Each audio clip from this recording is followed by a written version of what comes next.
जय हिंद साथियों, मैं अवनीश पांडे एडू पांडे की यूट्यूब चैनल में आप सबका स्वागत करता हूं। आज हम लोग फास्ट ट्रैक रिवीजन सीरीज़ का मुग़ल वंश लेकर के आए हुए हैं। आज हम लोग मुग़ल वंश से रिलेटेड सभी प्रकार के प्रश्न उत्तरी को देखेंगे, जिसमें इसका 2 पार्ट होगा। पहला पार्ट मैं आज अभी बना रहा हूं और दूसरा पार्ट जो है कल आपको अपलोड कर दिया जाएगा। जो PDF होगा वो सेकेंड पार्ट में होगा। ठीक है, आप क्वेश्चन को देखिए। अगर वीडियो आपको पसंद आता है तो अपने दोस्तों में इसको ज़्यादा से ज़्यादा शेयर कीजिए। आप लोग शेयर नहीं कर रहे हैं। अगर कोई क्वेश्चन कोई दिक्कत होता है या फिर कुछ अच्छा लगता है तो लाइक कीजिए, कमेंट कीजिए। आप ये सब करते रहिए। इससे क्या होता है कि हम लोग का उत्साह जो है सो 2 गुना 3 गुना 4 गुना बढ़ जाता है। फिर आदमी पूरे जोश के साथ काम करता है। एक और बात आपसे करनी ये थी कि अभी जो है आपका सीरीज चल रहा है। हम लोग करंट अफेयर क्या इसको बोलते हैं, इसका सीरीज लेकर ऑनलाइन क्लासेस का सीरीज़ जो है सो आपको 2 टाइम में चल रहा है। मॉर्निंग में 6:15 से और इवनिंग में 6:15 से, यानी कि 6:15 मॉर्निंग और 6:15 इवनिंग में ये क्लास आपके लग रहे हैं। अगर आप फ्री हो उस टाइम में तो निश्चित रूप से ज्वाइन कीजिए उसको और उसका बेनिफिट, उसका फ़ायदा आप उठाइए, क्योंकि उसमें भी हम लोग क्वेश्चन आंसर से रिलेटेड सीरीज़ ही कर रहे हैं विथ डिस्कशन के साथ हम लोग जो सो उसके ऊपर चर्चा करते हैं। तो उसको आप निश्चित रूप से ज्वाइन कीजिए। एक प्रैक्टिस सेट भी आपका हो जाएगा, क्योंकि पढ़ाई कब तक किए हैं, कैसे किए हैं, उसके बारे में जानकारी तो होनी चाहिए ना, कि आखिर में नंबर आपका कितना आ रहा है। ठीक है। दूसरी बात कि आप लोग अगर शेयर करते हैं और 2K जैसे ही मेंबर हो जाएंगे, हम यहाँ पे आपको GK GS का टोटल सीरीज़ शुरू कर देंगे, जो फ्री ऑफ कॉस्ट होगा और सारे PDF के साथ जो है सो आपको GK GS पढ़ाए जाएंगे। चलिए अब हम शुरू करते हैं। आप लोग कमेंट लाइक शेयर ज़रूर किया कीजिए अपने प्रश्न को। सबसे पहला जो है वह प्रश्न है कि मुग़ल वंश के संस्थापक कौन थे। पहला प्रश्न, मुग़ल वंश के संस्थापक कौन थे? तो हो जाएगा ऑप्शन नंबर बी, बाबर जो थे वो मुग़ल वंश के संस्थापक थे। क्वेश्चन नंबर सेकेंड, बाबर का जन्म कब हुआ था? बाबर का जन्म जो है वह कब हुआ था? तो हुआ था 1483 ईस्वी में।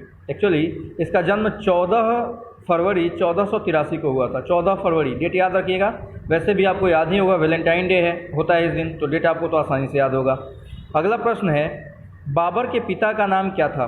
तो बाबर के पिता का नाम जो था वह उमर शेख मिर्ज़ा था। ऑप्शन बी हो जाएगा सही, या इन्हीं को मिर्ज़ा उमर शेख भी कहा जाता है। सो कंफ्यूज नहीं होना है। अगर उमर शेख मिर्ज़ा दिया है तो भी सही है, शेख मिर्ज़ा उमर शेख दिया है तो भी सही है। अगला प्रश्न है कि बाबर 12 वर्ष की उम्र में कहाँ का शासक बना था? बाबर 12 वर्ष की उम्र में कहाँ का शासक बना था? इसका आंसर हो जाएगा आप ऑप्शन नंबर ए, फरगना का शासक बना था, जब उसके पिता उमर शेख मिर्ज़ा जो है सो डेथ कर गए थे तब। अगला प्रश्न है, बाबर फरगना के गद्दी पर कब बैठा? तो फरगना के गद्दी पर बाबर जो है वह 1494 ईस्वी में बैठा। सिंपल सी बात है। यहाँ से भी आप आंसर इसका दे सकते थे कि 12 वर्ष बोला जा रहा है और आपने पीछे देखा 93 में उसका जन्म हुआ था, तो 83 में जन्म हुआ था, तो 1484 जो है 94 जो है उसका 12 वर्ष होता है, तो 1494 में वह फरगना का शासक बना। अगला प्रश्न है, बाबर ने पादशाह की उपाधि कब धारण की थी? तो बाबर जो है उसने पादशाह की उपाधि 1507 ईस्वी में धारण किया था। ऑप्शन बी हो जाएगा सही आंसर। अगला है, बाबर के कितने पुत्र थे? पुत्र यहाँ पे पूछा जा रहा है। ठीक है, बाबर के सबसे नीचे वाला प्रश्न आप देखिए, इसमें पूछा जा रहा है कि बाबर के कितने पुत्र थे। अगर संतान की बात करता तो बाबर के कुल 5 संतान थे, जिसमें 4 पुत्र और 1 पुत्री थी। लेकिन यहाँ पे पुत्र पूछा जा रहा है, तो आपका ऑप्शन क्या हो जाएगा? ऑप्शन हो जाएगा डी नंबर सही। 4 पुत्र थे। क्या नाम था उनका? उनका नाम था कामरान, अस्करी, हिंदाल और हुमायूं। कामरान, अस्करी, हिंदाल और हुमायूं जो है उनके बच्चों के नाम थे। ठीक है, उनके चारों बच्चे के नाम क्या थे? कामरान, अस्करी, हिंदाल और हुमायूं, ये चारों उसके जो है बच्चे थे।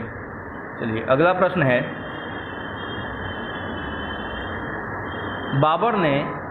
बाबर ने भारत पर कितने बार आक्रमण किया था? तो बाबर जो है वह भारत पर 5 बार आक्रमण किया था। एक्चुअली बाबर का जो भारत पर पानीपत का प्रथम युद्ध हुआ था वह 5वां उसका आक्रमण था। इसके हिसाब से 5 आक्रमण हुए थे। अगला प्रश्न है, बाबर ने खानवा का युद्ध कब लड़ा था? तो खानवा का युद्ध जो है उसको बाबर ने कब लड़ा था? उसको लड़ा था उसने राणा सांगा के साथ 1527 ईस्वी में। ऑप्शन डी हो जाएगा सही आंसर। अगला है, बाबर ने घंघर का युद्ध कब लड़ा था? तो तो बाबर जो है वह घंघर का युद्ध जो है वह लड़ा था 1529 ईस्वी में। ऑप्शन नंबर ए हो जाएगा आपका सही आंसर। अगला प्रश्न है, बाबर के किस युद्ध के बाद उसे कलंदर की उपाधि दी गई थी? बाबर को किस युद्ध के बाद उसे कलंदर की उपाधि दी गई थी? तो ऑप्शन हो जाएगा आपका ए नंबर सही, पानीपत के प्रथम युद्ध के बाद। एक्चुअली बाबर को उसकी उदारता के कारण, उसकी दानशीलता के कारण कलंदर कहा गया है, क्योंकि ये जब भारत में आया और इसने मुगल वंश की स्थापना की तो इसने किसी भी अफगानियों को यहाँ से भगाया नहीं, सबको जो है एक नॉर्मल राजा की तरह बिहेवियर किया, जिसके कारण इसको उन्होंने कलंदर कहा है। अगला प्रश्न है, बाबर का मृत्यु कब और कहाँ हुआ था? तो बाबर की मृत्यु जो है वह आपको कब कहाँ हुई थी? आगरा में हुई थी 26 दिसंबर 1530 ईस्वी में। आगरा में बाबर की मृत्यु हुई थी। अगला प्रश्न है,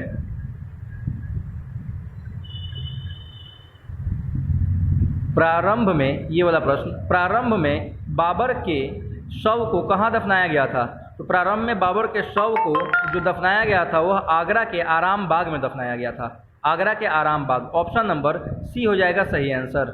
अगला प्रश्न है, बाबर अपने शव को दफनाने के लिए किस स्थान का चुनाव किया था? तो उसने अपने शव को दफनाने के लिए अफगानिस्तान में काबुल एक जगह है उसी का चुनाव किया था। ठीक है, ये बात उसके बाबरनामा नामक पुस्तक से पता चलती है। अगला प्रश्न है, बाबर की आत्मकथा किस पुस्तक में दर्शाई गई है? तो बाबर की आत्मकथा का जो नाम है वो है तुजुक ए बाबरी। ऑप्शन नंबर ए हो जाएगा सही आंसर। अगला प्रश्न है, बाबरी मस्जिद का निर्माण किसके द्वारा करवाया गया था? तो बाबरी मस्जिद जो है वह मीर बाकी द्वारा, एक्चुअली बाबर का एक सूबेदार था मीर बाकी, उसी ने जो है बाबरी मस्जिद का निर्माण किया था, करवाया था। अगला प्रश्न है, मुबैयान नामक पद शैली यानी कि वह एक लिखने की शैली थी, वह उसका आविष्कार किसने किया था? तो मुबैयान नामक पद शैली का आविष्कार जो है उसने वो बाबर ही था जिसने मुबैयान पद शैली का आविष्कार किया था। लेखन शैली है ये एक प्रकार का। अगला प्रश्न है, बाबर ने 1526 में किस वंश के शासक को हराकर मुगल वंश की स्थापना की थी? तो उसने लोदी वंश के अंतिम शासक इब्राहिम लोदी को हराया था और मुगल वंश की स्थापना भारत में की थी। 1526 में ही पानीपत की प्रथम लड़ाई हुई थी इब्राहिम लोदी और बाबर के बीच में। अगला प्रश्न है, हुमायूं का जन्म कब हुआ था? तो हुमायूं का जन्म जो है 6 मार्च 1508 ईस्वी में हुआ था। 6 मार्च 1508, ऑप्शन नंबर बी हो जाएगा आपका सही आंसर। अगला प्रश्न है, हुमायूं के माता का नाम क्या था? तो हुमायूं की जो माँ थी उनका नाम था माहम बेगम। ऑप्शन नंबर ए हो जाएगा सही आंसर। हुमायूं की माँ का नाम माहम बेगम था। अगला, निम्नलिखित में कौन हुमायूं का भाई नहीं है? इन चारों ऑप्शन में से कौन हुमायूं का भाई नहीं है? तो पीछे हमने आपको बताया था हिंदाल, कामरान और अस्करी जो है वो हुमायूं के भाई हैं, यानी कि फिरोज शाह जो है वो आपका ऑप्शन सही हो जाएगा। ऑप्शन नंबर सी होगा सही, फिरोज शाह जो है उसका भाई नहीं था। अगला है, दिल्ली की गद्दी पर बैठने से पहले हुमायूं कहाँ का सूबेदार था? तो दिल्ली की गद्दी पर बैठने से पहले हुमायूं जो था वह बदख्शां का सूबेदार था। ऑप्शन नंबर ए हो जाएगा सही आंसर। अगला प्रश्न है, चौसा का युद्ध कब हुआ था? तो चौसा का युद्ध जो है वो आपको 1539 में हुआ था। चौसा का युद्ध हुमायूं और शेर शाह सूरी के बीच हुआ था। देखिए, आपको थोड़ा सा एक कहानी बताते हैं। चौसा का युद्ध जो है, एक्चुअली चौसा एक जगह पड़ता है जो पश्चिम बंगाल बिहार के नज़दीक में, बॉर्डर के आसपास में पड़ता है। तो वहाँ का शासक जो है हुमायूं था और ये शेर शाह सूरी था और दिल्ली में शासन कर रहा था हुमायूं। तो हुमायूं जो है शेर शाह सूरी को युद्ध करने, शेर शाह सूरी को चौसा में हराने आया हुआ था। तो जब चौसा पहुंचा तो देखा कि वहाँ का तो शासक ही नहीं है वो हुमायूं, शेर शाह सूरी, वह गया हुआ है युद्ध लड़ने के लिए गुजरात साइड में। तो हुमायूं जो है चौसा नामक जगह पर ही रुक करके इंतज़ार करने लगा कि जब वो शेर शाह सूरी आएगा तो उसके साथ युद्ध किया जाएगा। जब शेर शाह सूरी आया तो उसने देखा कि हुमायूं की सेना पहले से जो है उससे युद्ध करने के लिए बैठी हुई है, लेकिन आक्रमण नहीं कर रही है। तो शेर शाह सूरी भी इंतजार करने लगा, उसने भी आक्रमण नहीं किया। आक्रमण इसलिए नहीं किया, हुमायूं सोच रहा था कि शेरशाह सूरी आक्रमण करेगा और शेरशाह सूरी सोच रहा था कि थोड़ा सा बारिश का सीजन शुरू हो जाए फिर हम हुमायूं पे आक्रमण करें। और ऐसा ही हुआ। जब बारिश का सीजन शुरू हुआ तो बारिश के सीजन शुरू होने के बाद आपको पता है कि ये जो चौसा जगह है यह गंगा नदी के तट पे पड़ता है, तो गंगा नदी में बहुत पानी आ गई और उसके बाद में हुमायूं, चूँकि उसका इलाका था और शेरशाह सूरी का वह चौसा इलाका था और हुमायूं दिल्ली से आया था, तो हुमायूं को उसके बारे में कुछ अच्छे से जानकारी थी नहीं, तो शेरशाह सूरी ने हमला कर दिया और स्थिति ऐसी हो गई कि किसी भी तरह हुमायूं को अपना जान बचा के भागना पड़ा और हुमायूं घोड़े के साथ ही जो है सो नदी में, गंगा नदी में कूद गया। लेकिन आपको पता है कि बाढ़ के टाइम में गंगा नदी में बहुत पानी रहता है, पानी अपने पूरे उफान पर रहती है। संजोग अच्छा था कि उसमें एक नाविक था जिसने जो है हुमायूं की जान बचाई और वह जो है सो दिल्ली चला गया, नहीं तो उसी समय उसी पानी में गंगा नदी में जो है सो हुमायूं की जीवन लीला समाप्त हो जाती। ठीक है, यह चौसा का युद्ध है, आपको 1539 में हुआ था। अगला प्रश्न है, मुगल सत्ता की पुनर्स्थापना किस युद्ध में हुमायूं को मिली विजय के फलस्वरूप हुई थी? तो वो युद्ध था आपका सरहिंद का युद्ध। सरहिंद की लड़ाई में 1555 में हुआ था जिसमें उनकी जीत हुई और उसी के बाद जो है सो मुगल वंश की स्थापना फिर से हुई। अगला प्रश्न है, 1555 ईस्वी को लड़ी गई सरहिंद के युद्ध में हुमायूं से कौन पराजित हुआ था? तो हुमायूं से सिकंदर शाह सूरी जो है पराजित हुआ था, क्योंकि सिकंदर शाह सूरी उस समय यहाँ का था। अगला प्रश्न है, हुमायूं नामा किसने लिखा है? तो हुमायूं नामा हुमायूं की बहन गुलबदन बानो बेगम ने लिखा है। ऑप्शन नंबर ए हो जाएगा सही आंसर। अगला है, हुमायूं का मकबरा कहाँ है? तो हुमायूं का मकबरा जो है वह दिल्ली में है। ऑप्शन सी हो जाएगा सही आंसर। अगला प्रश्न है, दिल्ली में हुमायूं का मकबरा किसने बनवाया था? तो हुमायूं का मकबरा जो है वह बनवाया था किसने? अकबर ने बनवाया था। ऑप्शन बी हो जाएगा सही आंसर। अगला प्रश्न है, किस मुगल शासक के दुर्भाग्य पर व्यंग्य करते हुए लेनपून ने लिखा है वह पूरी जिंदगी लड़खड़ाते रहा और लड़खड़ाते हुए उसकी मृत्यु हो गई? तो यह जो है लेनपून ने हुमायूं के बारे में कहा है, क्योंकि हुमायूं जो है आप देख रहे हैं कि कंटिन्यू राजा रह नहीं पाता, यहाँ से भागना पड़ता है उसको, और ये मरता भी है तो अपने लाइब्रेरी के सीढ़ी से गिर करके मरता है, इसलिए बोला गया है कि लड़खड़ाते रहा और लड़खड़ाते हुए उसकी मृत्यु हो गई। अगला प्रश्न है, हुमायूं की मृत्यु दीन पनाह नामक पुस्तकालय की सीढ़ियों से गिरकर कब हो गई थी? तो ऑप्शन नंबर डी हो जाएगा सही, 1556 ईस्वी में हो गई थी। अगला है, कनौज का युद्ध कब लड़ा गया था? तो कनौज का युद्ध या इसी को बिलग्राम का युद्ध भी कहा जाता है, जो हुमायूं और शेरशाह सूरी के बीच लड़ा गया था 1540 ईस्वी में। अगला है, शेरशाह सूरी के बचपन का नाम क्या था? शेरशाह सूरी के बचपन का नाम फरीद खां था। ऑप्शन नंबर बी हो जाएगा सही आंसर। अगला है, शेरशाह सूरी के पिता हसन खां जौनपुर राज्य के अंतर्गत सासाराम के क्या थे? तो सासाराम के वो जमींदार थे। ऑप्शन ए हो जाएगा आपका सही आंसर। अगला प्रश्न है,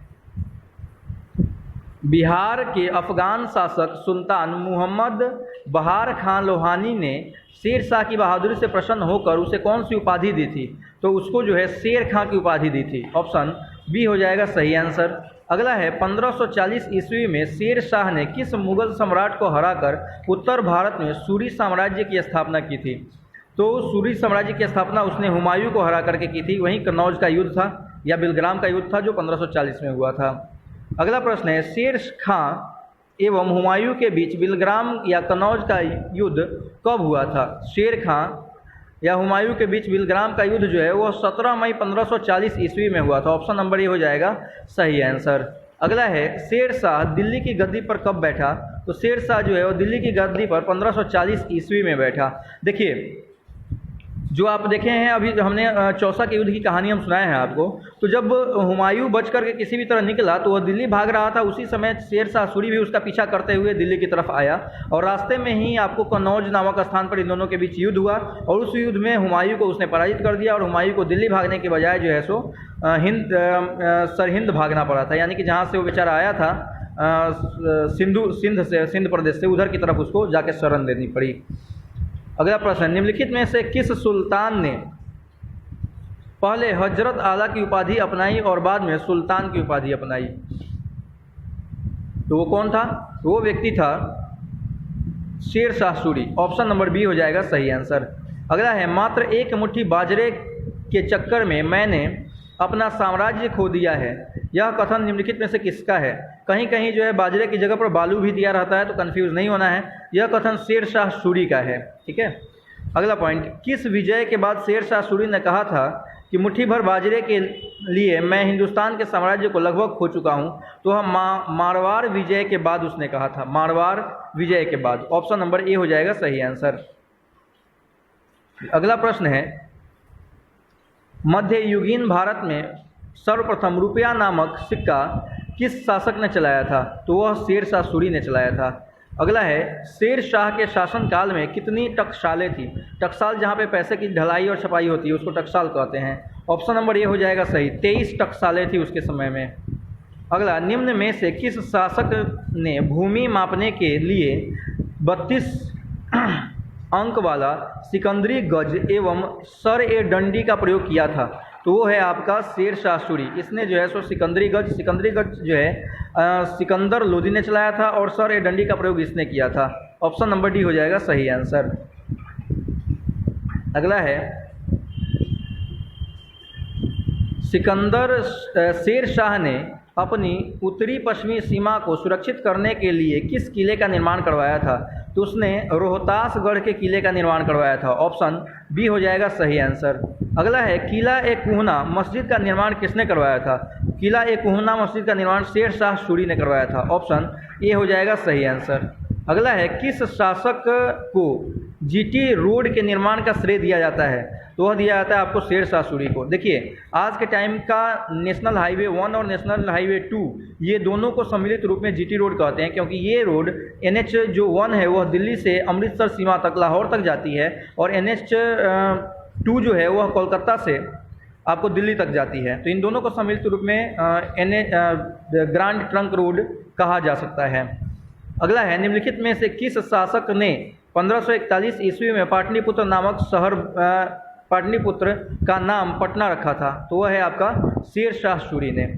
देखिए, भले ही हम लोग बोल देते हैं कि पाटलिपुत्र का नाम उसने पटना रखा था, लेकिन ये चीज़ बोलना गलत है, क्योंकि पाटलिपुत्र जो है वह गंगा और सोन नदी के तट पर अवस्थित था, जिसको उदयीन ने स्थापित किया था और आज भी वह है। जबकि पटना जो है वह केवल गंगा नदी के तट पर है। जो आप गांधी मैदान वगैरह इलाका देखते हैं वो पटना कहलाता है। ठीक है, पटना कॉलेज हो गया या फिर साइंस कॉलेज हो गया, ये सब पटना के अंतर्गत आता है। जबकि हमारी ट्रेन जो जाती है आपको नरकड़ियागंज रक्सौल से जो मिक्स होकर के जाती है वो पाटलिपुत्रा जाती है। ठीक है, तो पाटलिपुत्रा आपको बोरिंग रोड के तरफ आसपास का इलाका होता है था।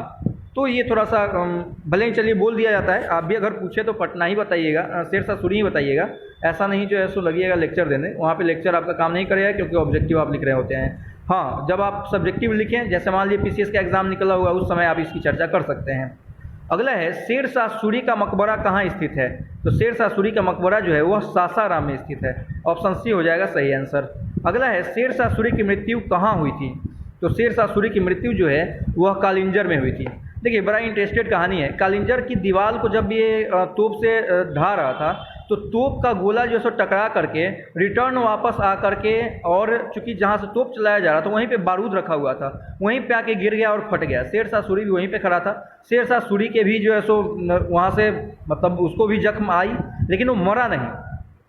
अगले रोज जब उस किले को ढा दिया गया पूर्ण रूप से और सैनिकों ने आकर के बताया शेर शाह सूरी को कि हम जो है सो कालिंजर के किले पर अधिकार अपना स्थापित कर लिए, तब शेर शाह सूरी जो है सो इसको सुना और उसकी डेथ हो गई। बेचारा जो है सो हंसी खुशी इस दुनिया को अलविदा किया। अगला, शेर शाह के समय कालिंजर का शासक कौन था? तो शेर शाह के समय कालिंजर का शासक जो थे वो कीरत सिंह थे। ऑप्शन बी हो जाएगा सही आंसर। अगला प्रश्न है, अकबर का जन्म अमरकोट के राणा वीरसाल के महल में कब हुआ था?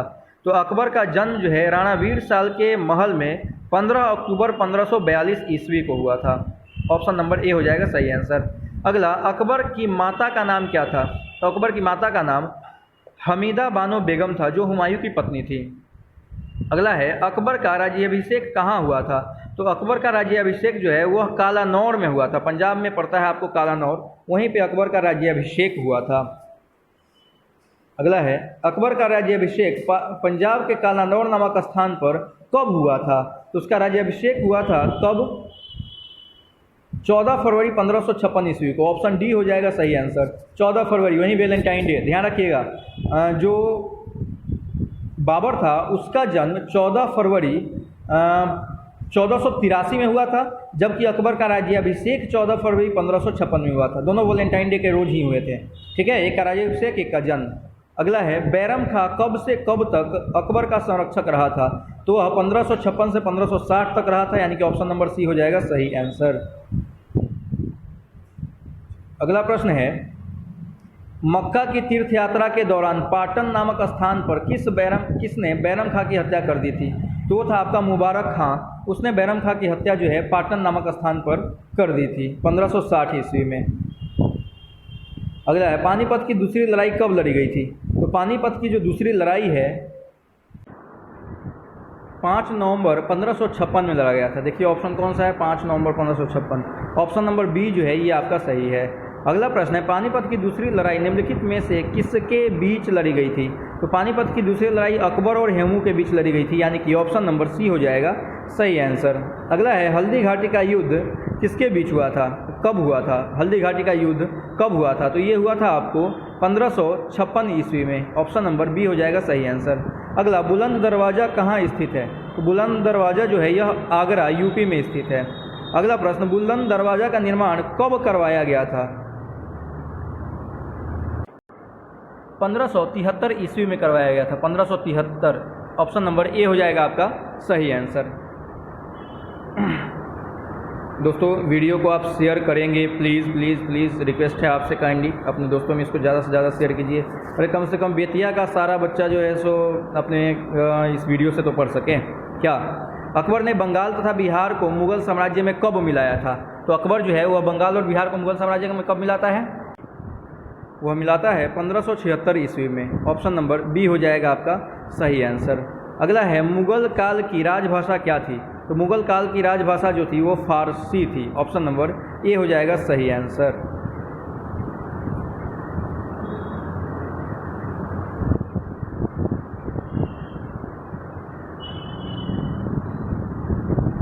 अगला प्रश्न है दिल्ली सल्तनत के पराभव के उपरांत किस शासक द्वारा स्वर्ण मुद्रा का सर्वप्रथम प्रचलन किया गया था? तो वह व्यक्ति जो था, वह शासक जो था वो आपका अकबर था। अगला दास प्रथा के समय में अकबर के समय में दास प्रथा का अंत कब किया गया था? जो दास प्रथा है उसको कब समाप्त कर दिया गया? तो 1562 में समाप्त किया गया था, यानी कि ऑप्शन नंबर बी हो जाएगा सही आंसर। अगला प्रश्न है किस सिख गुरु ने विद्रोही राजकुमार खुसरो की सहायता की थी? तो गुरु अर्जुन देव ने खुसरो की सहायता की थी। अगला राजकुमार खुसरो की हत्या किसने करवा दी? तो राजकुमार खुसरो की हत्या जो है वह शाहजहां ने करवा दिया था। अगला नूरजहां का वास्तविक नाम क्या था? नूरजहां जो थी वो पत्नी थी जहांगीर की, उसका वास्तविक नाम क्या था? तो उसका वास्तविक नाम था मेहरुनिशा। ऑप्शन नंबर बी हो जाएगा सही आंसर। अगला निम्नलिखित में से कौन नूरजहां के गुट का सदस्य नहीं था? तो नूरजहां के गुट का सदस्य जो है वह कौन नहीं था? तो वो नहीं था आपका जहांगीर। यह जो है नूरजहां के गुट का सदस्य नहीं था। नूरजहां के गुट में आपको आसफ खां, खुर्रम, गयास बेग ये सारे लोग शामिल थे, लेकिन जहांगीर नहीं था। अगला निम्नलिखित मुगल शासकों में किसने अपनी आत्मकथा फारसी में लिखी है? तो अपनी आत्मकथा जो है फारसी में किसने लिखा है? तो फारसी में लिखने वाला जो व्यक्ति है वह है जहांगीर। इसने अपनी आत्मकथा फारसी में लिखी है। ध्यान रखिएगा अपनी आत्मकथा स्वयं बाबर ने भी लिखी है, जहांगीर ने भी लिखी है, लेकिन बाबर जो है वह तुर्की भाषा में लिखा है, जबकि जहांगीर ने फारसी भाषा में लिखा है। ऑप्शन बी हो जाएगा सही आंसर। अगला जहांगीर की निम्नलिखित पत्नियों में से खुसरो की माँ कौन थी? तो खुसरो की माँ जो थी वो आपको मान बाई थी। ऑप्शन नंबर ए हो जाएगा सही। जहांगीर की यह प्रथम पत्नी थी। ठीक है। अगला जहांगीर ने अपनी पत्नियों में से किसे नूर महल और बाद में नूर जहां की उपाधि दी थी? नूर महल की उपाधि इसने नूर मेहरुनिशा को दिया था। देखिए नूर मतलब होता है रोशनी, महल मतलब घर, यानी कि जब उसके पत्नी मेहरुनिशा का प्रकाश जो है घर तक सीमित था तो उसको नूर महल, जब घर से बाहर भी उसका प्रकाश जो है सो फैल गया तो उसको नूर जहां कहा जाने लगा, यानी कि संसार की रोशनी। अगला जहांगीर के काल में मुगल दरबार में आने वाला प्रथम अंग्रेज कौन था? तो जहांगीर के समय में आने वाला प्रथम अंग्रेज कैप्टन हॉकिंस था, जो 1608 में पहुंचा हुआ था। अगला प्रश्न है, जहांगीर द्वारा निम्नलिखित विदेशी यात्री में से किसे इंग्लिश खां की उपाधि दी गई थी? इंग्लिश खां की उपाधि किसे दी गई थी? तो दी गई थी कैप्टन हॉकिंस को। एक्चुअली ये जब आया था तो इंग्लिश में बात कर रहा था और इससे अकबर जहांगीर जो है काफ़ी प्रभावित हुआ, उसने इसको इंग्लिश खां की उपाधि दी। इंग्लैंड के जेम्स प्रथम के राजदूत सर टॉमस रो किस वर्ष भारत आए थे? तो सर टॉमस रो जो है वो 1615 ईस्वी में भारत आए थे। अगला, जहांगीर ने सर टॉमस रो से कहाँ मिलने का अवसर दिया था? जहांगीर ने टॉमस रो को कहाँ मिलने का अवसर दिया था? तो अजमेर में मिलने का अवसर दिया था, यानी कि टॉमस रो और जहांगीर की मुलाकात अजमेर में हुई थी। अगला है, किसके काल में को चित्रकला का स्वर्ण युग कहा जाता है? किसके काल को चित्रकला का स्वर्ण युग कहा जाता है? तो वह कहा जाता है आपको जहांगीर के काल का। स्वर्ण थोड़ा सा गलत लिखा हुआ है, 100 होगा, आधा 100 होगा। अगला, निम्नलिखित में से कौन जहांगीर के समय के चित्रकार नहीं थे? निम्नलिखित में से कौन जहांगीर के समय के चित्रकार जो है वो नहीं थे? तो आपका ऑप्शन हो जाएगा बी, अब्दुस सम्मद जो थे वो जहांगीर के समय के चित्रकार नहीं थे। जहांगीर के समय अबुल हसन और मसूर थे। मसूर जो है वह पशु पक्षियों की चित्रकारी के लिए प्रसिद्ध थे, जबकि अबुल हसन जो थे वो व्यक्तिगत चित्रकारी के लिए प्रसिद्ध थे। अगला है, जहांगीर के दरबार में पशु पक्षियों का सबसे बड़ा चित्रकार कौन था? देखिए अभी चर्चा किए हम, मसूर जो थे वो पशु पक्षियों के सबसे बड़े चित्रकार थे। अगला है, मिर्ज़ा गयास बेग का मकबरा आगरा में किसने बनवाया था? मिर्ज़ा गयास बेग का मकबरा आगरा में जो है नूरजहाँ ने बनवाया था। नूरजहाँ के पिता थे मिर्ज़ा गयास बेग, ठीक है, और इसकी माता का नाम था अस्मत बेगम, ठीक है। और अस्मत बेगम ने ही इत्र का आविष्कार किया था। इत्र जो आज के टाइम में लगाया जाता है, खास करके मुस्लिम लोग जो है सो लगाते हैं, बहुत सुगंधित होता है, उसका आविष्कार अस्मत बेगम ने किया था, जो नूरजहाँ की माँ थी। अगला, मध्यकाल में सफ़ेद संगमरमर का पहली बार प्रयोग किसके निर्माण में हुआ था? तो सफ़ेद संगमरमर का पहली बार जो प्रयोग हुआ है वह किसके निर्माण में हुआ है? तो मिर्ज़ा गयास बेग के मकबरे के निर्माण में हुआ है, जिसका निर्माण अभी ऊपर हमने देखा कि नूरजहाँ ने करवाया था। अगला प्रश्न है, अकबर को पूर्ण रूप से पर्दा प्रथा से छुटकारा कब मिला? अकबर को पर्दा प्रथा से छुटकारा, पर्दा प्रथा को ही पेटीकोट प्रथा भी कहा जाता है, इससे छुटकारा मिला पूर्ण रूप से उसको 1564 ईस्वी में। अगला है, निम्नलिखित में से किस मुस्लिम शासक ने तीर्थ यात्रा कर समाप्त कर दिया था और कब? तो वो तीर्थ यात्रा कर समाप्त करने वाला जो शासक था वह अकबर था। 1563 में इसने तीर्थ यात्रा कर को समाप्त कर दिया था।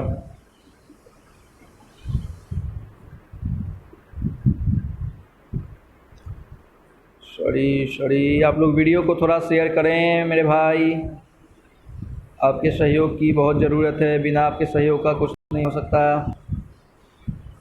ठीक है। अभी आपने देखा कि अकबर ने 1563 में तीर्थ यात्रा कर समाप्त कर दिया था। अगला है, जजिया कर को किसने समाप्त कर दिया था? तो जजिया कर भी जो है वह अकबर ने समाप्त किया था। अकबर ने जजिया कर को कब समाप्त किया था? अगला क्वेश्चन जो है वो है कि अकबर ने जजिया कर को कब समाप्त कर दिया था? तो उसका आंसर होगा आपका 1564 में। ऑप्शन नंबर ए हो जाएगा आपका सही आंसर। अगला है, सती प्रथा को रोक लगाने वाला मुगल सम्राट कौन था? तो अकबर जो है वह सती प्रथा पर रोक लगाने वाला मुगल सम्राट था। अगला है, अकबर ने दहसाल प्रथा की शुरुआत की थी। दहसाल प्रथा जो है उसकी शुरुआत अकबर ने कब किया था? तो उसने किया था 1580 ईस्वी में। ऑप्शन नंबर बी हो जाएगा सही आंसर। अगला प्रश्न है, टोडरमल किस मुगल शासक के प्रसिद्ध राजस्व मंत्री थे? तो अकबर के प्रसिद्ध राजस्व मंत्री थे। ऑप्शन ए हो जाएगा सही आंसर। अगला है, शेर शाह प्लस अकबर दोनों से संबंधित व्यक्ति थे। तो दोनों से संबंधित व्यक्ति जो थे वो टोडरमल ही थे, ठीक है। टोडरमल शेर शाह के समय में भी राजस्व अधिकारी थे और इसके समय में भी, अकबर के समय में भी। अगला प्रश्न है, इनमें से कौन अकबर के दरबार में चित्रकार नहीं था? तो अकबर के दरबार में कल्याण दास जो थे वो चित्रकार नहीं थे, जबकि अब्दुस सम्मद, दसवंत और बसावन ये तीनों जो है सो अकबर के दरबार में चित्रकार थे। चलिए आज हम जो है सो रहने देते हैं इतना ही। जितना क्वेश्चन अभी आप देखे हैं उतना क्वेश्चन और है, और आधा घंटा हो चुका है, ज़्यादा लंबा वीडियो डालना ठीक नहीं है। आप इसको देखिए, बहुत ही लाजवाब क्वेश्चन है, आपको मज़ा आएगा इसको पढ़ करके। बहुत सारा तो आप जान भी रहे होंगे, बहुत सारा जो नहीं जान रहे होंगे वो अभी आप यहाँ पे जान जाइएगा।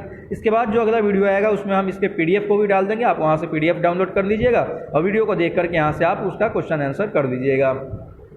और वीडियो को दोस्तों आप शेयर कीजिए अपने दोस्तों में। Thank you.